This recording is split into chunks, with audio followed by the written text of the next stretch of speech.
Hi everyone, I'm Juji. Welcome to my channel. So excited to have you here.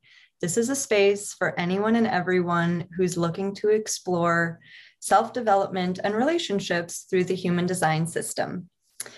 I have a super special guest today. Her name is Lorell. She's a 4-6 sacral generator, single definition. And we've been working together for quite some time now in a lot of different capacities. And Lorell, I've just seen you grow and blossom and create so many incredible things in your life, in your parenting, in your relationships. So I'm really excited to talk to you. And I want to start by asking, what made you decide to work with me in human design? Because most people have their first reading and then they move on to do all of these things. But you were like, nope, I want the full enchilada right away. You had a sacral, So I'm just wondering where that came from. Yeah, well, first of all, thank you for having me. And so when I first experienced you, it was through the Bruja report with Onami. And I devoured your videos explaining with such like directness and a non-emotional way that was so clear that like in my brain something went off like, oh, there is a way for my body to walk this earth according to like this unique thing. And like there's a way. There was something that I just like knew that there was something else that was a little more, I wouldn't say like a protocol, but there were kind of like new checklists for me of like, oh, I'm not paying attention to this. I've been ignoring this, deconditioning. What is this? And then, so after I devoured those videos of you, of course, I had to like book right on your site. And then that first reading was launched me into pretty much another dimension. And I haven't been able to stop since. Mm. I remember you telling me that just after a couple of sessions, you just kind of reimagined your whole life because there's a lot for you around the word like supposed to. Like, this is how it's supposed to be, and this is how I'm supposed to feel, and this is how I'm supposed to react. And once you sort of let go of the supposed to, like it all just opened up and you were just like, nope, I'm coming to California. That was the first step. You're like, I need some sunshine. I need to be back there because this is where you're from. So can you tell me a little bit about what that sort of shift was that allowed you to see it in this new way? Yeah, I realized that I was not living in integrity, being true to myself. I was living through so many different ideals and lenses and hopes and dreams from the people around me in my life that they had for me. And I was so miserable, even though I was like doing all of the right things that looked right. But I was ignoring myself. I was ignoring my body. I was ignoring the feelings I had. I was overriding my inner physician, if you will. Mm.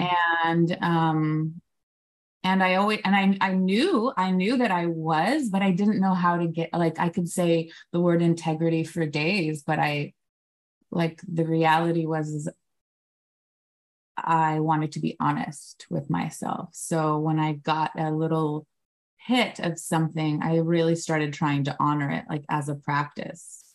So I'd wake up in the morning and it was like, what is the first thing that I'm responding to, instead of jetting out of bed and doing my little to-do list of the things that I need to do and living out of my problem-solving head. And so when I started to do that, it was like I was going to take my son back to California, and I had decided a few days before his flight, I'm going to go back with you. It just like felt right. I was like, all right, let's go. And I only planned on being there for 2 weeks, but I kept responding to things as they unfolded. And I knew that that was where I needed to be for the 3 months. So 2 weeks turned into 3 months. And then I had a dream about you. And I had a dream about you. So yeah. And I was like, well, I have to go to Mount Shasta to see Juji, so I better get an invitation soon. And next thing I knew, you were inviting me, and which was a huge piece of my California trip, that I came back from being in your aura and in the Dharma vortex. Literally, like, I shed a lot of skin there, and things got a little uncomfortable after that trip, but in good ways for me. And it only solidified like the honor that I had for myself, that I have like to trust all of these things that were flowing in me. And these sacral hits were for my advantage, not my disadvantage. And also deconditioning my intuition from this religious standpoint of intuition and these other entities that say, talk to you, like the Holy Spirit and all those things. So I was really deconditioning from the difference between like honoring the whispers in my body versus like the chatter of my previous life of how I was supposed to respond to my intuition. So, because that way is not body honoring in that realm for me and my experience. And so yeah, I changed a lot of things. And a lot of changes were already happening in my life, but I returned from California, and every day was like something new that I knew I had to burn down. I'm still burning things down, but I'm rebuilding them in such a juicy, beautiful way that like is honoring my nervous system, and lots of healing has happened, not just like for my heart and for my family and how I mother, but healing in my like physical body of like ailments. A lot of purging and realizing that I don't need to be uncomfortable. I don't need to push through these uncomfortable things that were actually making me more sick and more pain in my body. And so I have like distinct memories of like sitting in a school desk and being uncomfortable, but feeling like I couldn't move, because then if I moved, then like it was almost like I was using my willpower to just be miserable. And I had like a series of problems with my back and scoliosis and a fight with the right and left side of my body as a teenager. And so I just kind of learned that being uncomfortable was part of being in this world. And so I had to really shatter that shit down. And so as a 40-year-old woman, like realizing that I can shift and I can move to be comfortable and I don't have to push through pain. And so then that translated not only like from my body of just responding to my body in a beautiful way, in a loving, gentle way, that I can be comfortable and I deserve to be comfortable, and being comfortable on this planet is my birthright. That it was just like, okay, I mean, these are silly things, but being I think for all of the people who live with pain, it's not that silly, Yeah. Like, I agree with that. And the pushing through, whether it's like emotional pain, physical pain, psychological pain, like those are the things that like end up building up over time, and compounded, they can lead to some pretty serious stuff. So I feel like it's really important to discuss that. And something you said about burning it down, I just want to address that, because I feel like that's what people are afraid of, and before you get started in this process, if you're just like hearing that from the outside, like, I don't want to burn it down. That sounds hard and scary and weird and uncomfortable. Like, what do you feel burning it down looks like? Because I personally believe that even though it's scary because it's unknown, sometimes it still feels better than the stagnation. Yeah, So, I started to experiment with that. So it was like, okay, well, I have a choice right now to go through, to get really close to that rock in the hard place and really get close to this thing that's calling something, this pain or whatever it may be, that's just kind of feeling funny. But also we're so comfortable with these things that don't serve us, right? So I started to experiment, and I'm like, okay, well, what if I, for example, like, I'm just like a tiny little one. Let's see if I can think of one in my brain. Yeah. So instead of just running away from it, I got really close to it, obliterated it, changed my mind. Like, I'm going to do this now, and I don't want that. And let's see what happens once I choose. mm-hmm. So I'm going to make the choice, and I don't have to do any footwork. I don't have to go, oh my gosh, what's next? I don't have to fill the hole. I can just release this thing that doesn't feel right, even though it was scary, even though there was some sort of like attachment to it, but I knew that it wasn't serving me and that it was keeping me. So I was like, okay, once I get rid of it, let's just see how long it takes for something else to come in to bring me a breath to the next thing that I need to go to. And I call those like spiritual breadcrumbs. Mm-hmm. So they experiment with like listening to that sacral yes or no, or my spleen that's saying things to me. And at first it was hard because it was scarier. It's less scary now because I get excited. I'm like, this isn't work. So yeah, let's do that. And I can't wait to see what the universe brings in my path. Mm-hmm. So it was more scary and slow, last year, 9 months ago, but I feel like now it's kind of like a rush because it's so exciting where I'm going to be brought next, that I would have never dreamed of, that I would have never been able to finagle, or like, and the people that come into my life. Yeah. Like this is ridiculous. And that's also part of like the deconditioning too, I think, is like, we're so taught to be logical, and that doesn't make sense, and you need to do that because this is your safety net, and none of that makes sense. And the biggest thing that the power is that I don't have to listen to this anymore. And I can totally trust my body. And I think it just has made me like unfold to the sun even more. Well, you've talked about your intuition a couple of times. And I remember when we first started working together, it was really all about, understanding your children a little bit better, because you have 3 children.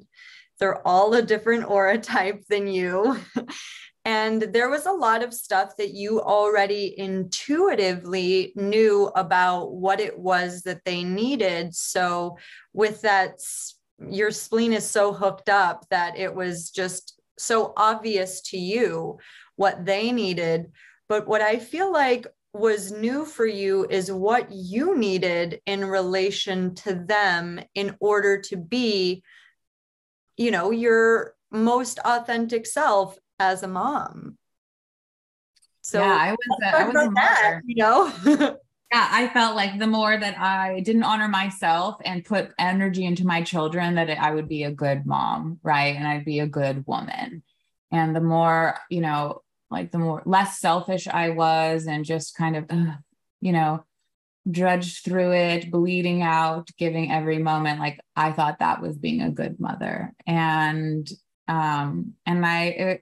in a lot of ways I was a great mother, but there was a disservice that I was teaching my children, that like that my needs like didn't matter, and that means that their needs didn't matter first, and that we should always go outside of ourselves first to make things okay for everyone before us, and that's not okay. So it's been really great and healing for my older children as well to watch me honor myself and to ask for things, which is very difficult, saying things that I need. Ooh, can you give an example? Yeah, like I've always, just really with anything, helping with the house, or just very simple things of how the house is run, or doing like farm chores, or asking for space by myself. I wasn't getting any space whatsoever. And they treated me the way I treated myself. Mm. And to no one's fault. It's just the pattern that I set. And the moment that I started to really stick up for myself, everyone else did too. Mm. So it was very immediate how everyone learned that they can say what they need. And in fact, they're like just removing the shame from saying you need something, and that you're still totally lovable and wonderful, even though you don't have it all on your own. Yeah. And asking projector children to do things is a whole other fancy little inviting them. Doing it the right way. Otherwise, they just look at you like, have fun doing that, like. It's such a trip. But I feel like you said something really important, which is that it was nobody's fault. One of the biggest things about understanding other people's design along with your own is to see how nobody's doing anything to you. It's like we're all trying to be ourselves, and obviously the younger you are, the more likely it is that you're in touch with who that is, because the older you get, the more conditioning there is, the more life experience you have that tells you, nope, don't be like that, So the younger the child, the more in touch they are. And then we're the ones that take it personally when they're not like us, when something doesn't come naturally to them, when something is different than how you perceive you raised them. So to remove the fault creates such an opening. I just watching that in you was so incredible. I took everything so personally, and I really just felt like I wasn't lovable. That there was just something about who I was that people just didn't like. And I'm not here to be liked, but it was difficult to be in my own family and feel that way. And so because I took everything so damn personally, and this experience has also taught me that I don't have to, which has relieved my heart so much. There is no good or bad. It just is. And that defined emotional solar plexus in people, I don't have to take personally anymore. Two of my children have that lovely emo ebb and flow. And I really took it so personally. And also, my exes. So I was able to like go through these relationships and realize that I'm not a victim. And these are mechanisms. And of course, we got ourselves into these situations and didn't know how to get out of them.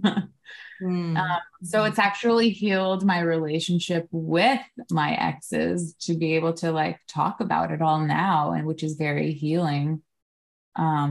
and loving, right? Because, we get with people for a reason, we see something magical in them, and it's a tragedy when things don't work out because we've lost sight of these things that, we loved about each other. But at the same time, like, it was just experiential, my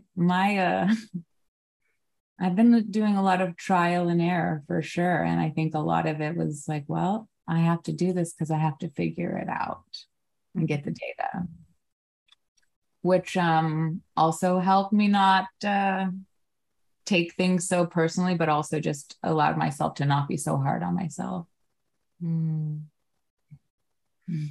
Yum. Yeah, it really is. Yeah.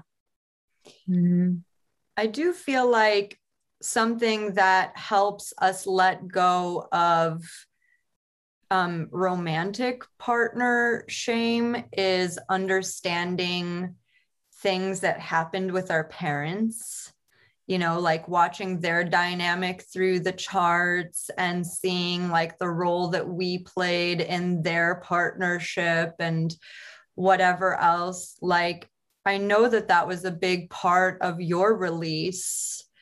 And then, to release some older, like love connections so that you could, again, not take it so personally that, because we call it failures, we call those former relationship failures instead of what you just said, an experience. Yeah.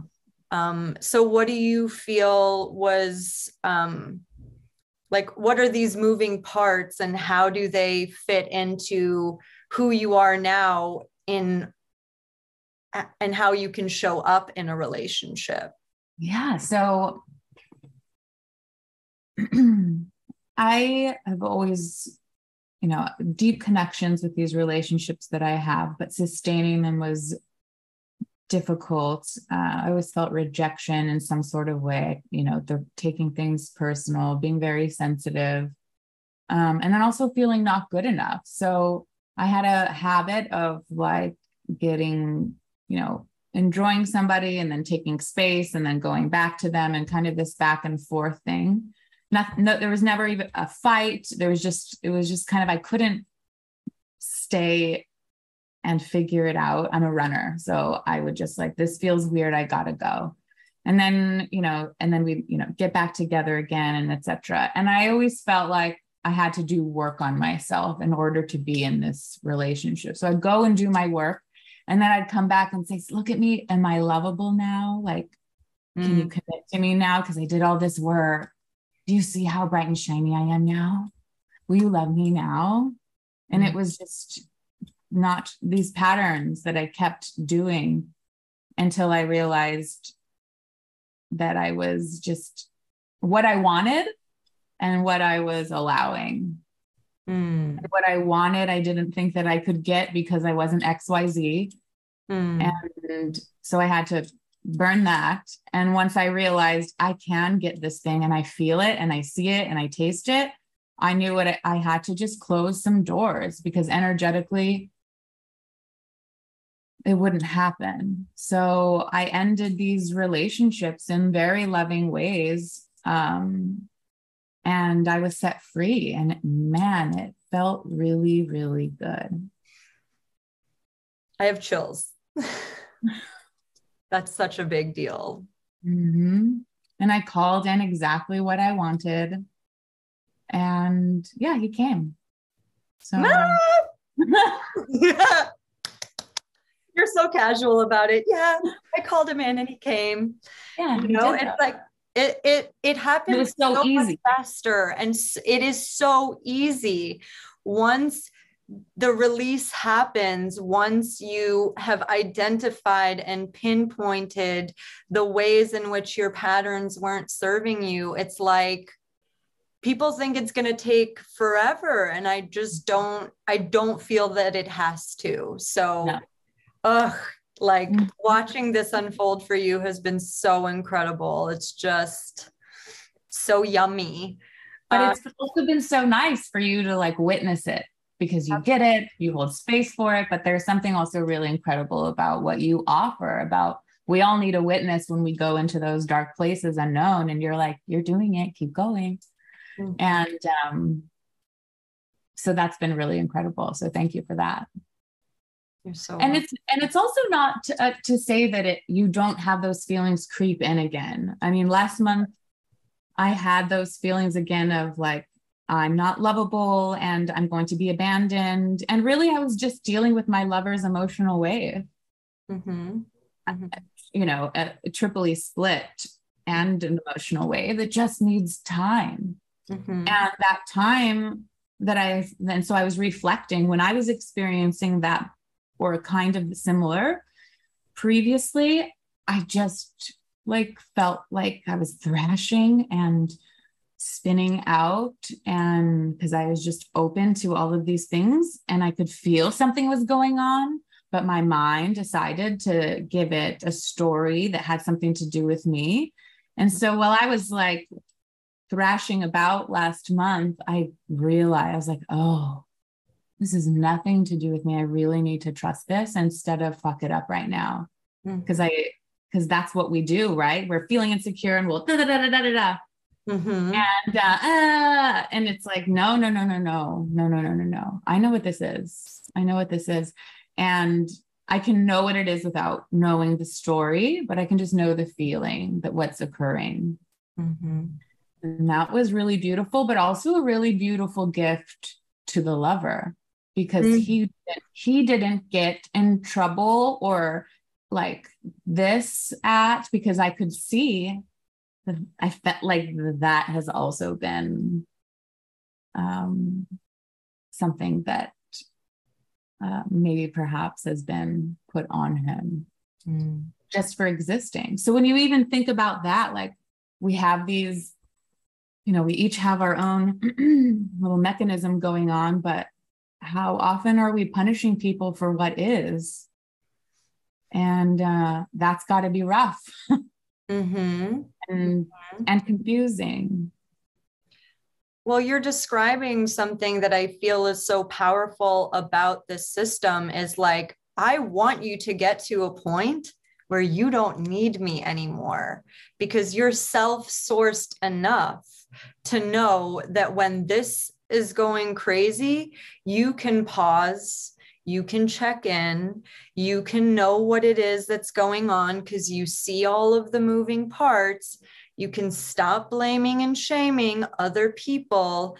And what's so powerful about what you just described is that it creates this safety within the relationship that's so unusual, because that is what the foundation of any good partnership is that it's safer in here than it is out there. You know, it's like you created a safe space for another human being. You're now this incredible shepherd for your own relationship. And, you know, the loyalty that breeds between two people, this like being seen and feeling seen and trusting yourself and trusting your partner. Like, I mean, again, I have chills because I've experienced this, and I'm telling you, like, it is so incredible to be able to, you know, guide others into this kind of experience, because it's a type of connection. Like, do you feel like you've ever felt this before? No, not at all. No, this is totally new territory. In the most exciting way. In the most exciting way, not in like, I don't like surprises. I don't like surprises. That's one thing about me. I actually don't like surprises, but this is incredible. It's I will find words for it, but there is something about how exciting it is to go towards something that you don't see and you don't know. And something new. Mm-hmm. Mm-hmm. Mm-hmm. Do you feel like there's anything else overall that you want to express about this journey so far? I mean, we're going to continue. It's going to continue. It's only going to get better from here. You know, like you get to interact with this information at least once a week, you know, directly with the beehive. So Mm-hmm. is there anything about, you know, where you're at right now in your process that you feel like you want to express? I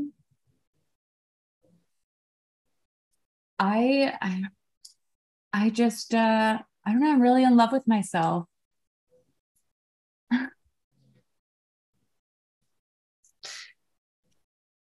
And like the most, yeah, like myself, who I am now, the little girl, the the um the grandma that I'm going to be, you know, like it's just this huge, I just love all of the pieces of me, where I came from, the mistakes that I made, the sadness that was created and, you know, and uncreated. And there's just such a peace. And it's powerful. I mean, just there's so many moments now in my day, like even this morning, I was on my walk and I was just, there was no one else around. And I was just yelling at the ocean, I love my life and my life loves me. And it was just, everything is love. And I get to like control that because I am love. And just finally being able to trust myself after I thought I trusted myself. And I'm able to take these gifts that I thought weren't gifts and turn them into magic, you know, like I'm understanding now that I can use my intuition and I can see the future, but I don't have to, my mind doesn't have to fill in the story. I can just know what's going to happen, but I still have to allow the data to come through people and for the truth to come out. And so that was a huge sticking point for me, is like, I didn't like being intuitive and seeing the future because it made me uncomfortable as things were unfolding, because I was placing stories in them, you know? And so that has like relieved a big portion of me too, because I'm very overwhelmed with visions and dreams, which can be scary. And so this has just really allowed me to sink into it in a softer way. I love that. Sinking into yourself. That's such a good visual. Mm-hmm. Well, Lorell, I think that this is a great place to wrap it up. I really appreciate you coming here and sharing your story. And I'm so glad that everybody gets to witness it too, who's watching this video. It's so wonderful. Thank you all so much for being here. I really appreciate it. If you like this video, press the thumbs up and subscribe to my channel. I'm going to be doing a lot more of these interviews coming down the pike. You can also follow me on Instagram at @HD_by_Z, and you can find me on my website. The link will be down below. There you can see that I offer human design readings, a relationship mentorship, and a community for conscious women called the Beehive. Thank you, thank you, thank you for being here. Thank you. Love you so much.